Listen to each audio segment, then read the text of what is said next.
Love the Lord your God, and keep his requirements, his decrees, his laws, and his commands always. Remember today that your children were not the ones who saw and experienced the discipline of the Lord your God, his majesty, his mighty hand, his outstretched arm, the signs he performed and the things he did in the heart of Egypt, both to Pharaoh, king of Egypt, and to his whole country, what he did to the Egyptian army, to its horses and chariots, how he overwhelmed them with the waters of the Red Sea as they were pursuing you, and how the Lord brought lasting ruin on them. It was not your children who saw what he did for you in the wilderness until you arrived at this place, and what he did to Dathan and Abiram, sons of Eliab the Reubenite, when the earth opened its mouth right in the middle of all Israel and swallowed them up with their households, their tents, and every living thing that belonged to them. But it was your own eyes that saw all these great things the Lord has done. Observe, therefore, all the commands I am giving you today, so that you may have the strength to go in and take over the land that you are crossing the Jordan to possess, and so that you may live long in the land the Lord swore to your ancestors to give to them and their descendants, a land flowing with milk and honey. The land you are entering to take over is not like the land of Egypt, from which you have come, where you planted your seed and irrigated it by foot as in a vegetable garden. But the land you are crossing the Jordan to take possession of is a land of mountains and valleys that drinks rain from heaven. It is a land the Lord your God cares for.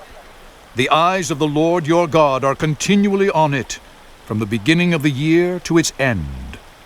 So if you faithfully obey the commands I am giving you today, to love the Lord your God and to serve him with all your heart and with all your soul, then I will send rain on your land in its season, both autumn and spring rains, so that you may gather in your grain, new wine, and olive oil. I will provide grass in the fields for your cattle, and you will eat and be satisfied. Be careful, or you will be enticed to turn away and worship other gods and bow down to them. Then the Lord's anger will burn against you, and he will shut up the heavens so that it will not rain, and the ground will yield no produce, and you will soon perish from the good land the Lord is giving you. Fix these words of mine in your hearts and minds. Tie them as symbols on your hands, and bind them on your foreheads. Teach them to your children, talking about them when you sit at home and when you walk along the road, when you lie down and when you get up. Write them on the door frames of your houses and on your gates, so that your days and the days of your children may be many in the land the Lord swore to give your ancestors, as many as the days that the heavens are above the earth. If you carefully observe all these commands I am giving you to follow, to love the Lord your God, to walk in obedience to him, and to hold fast to him, then the Lord will drive out all these nations before you, and you will dispossess nations larger and stronger than you. Every place where you set your foot will be yours. Your territory will extend from the desert to Lebanon, and from the Euphrates River to the Mediterranean Sea. No one will be able to stand against you.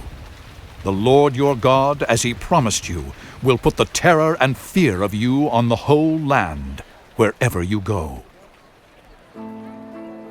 See, I am setting before you today a blessing and a curse. The blessing, if you obey the commands of the Lord your God that I am giving you today.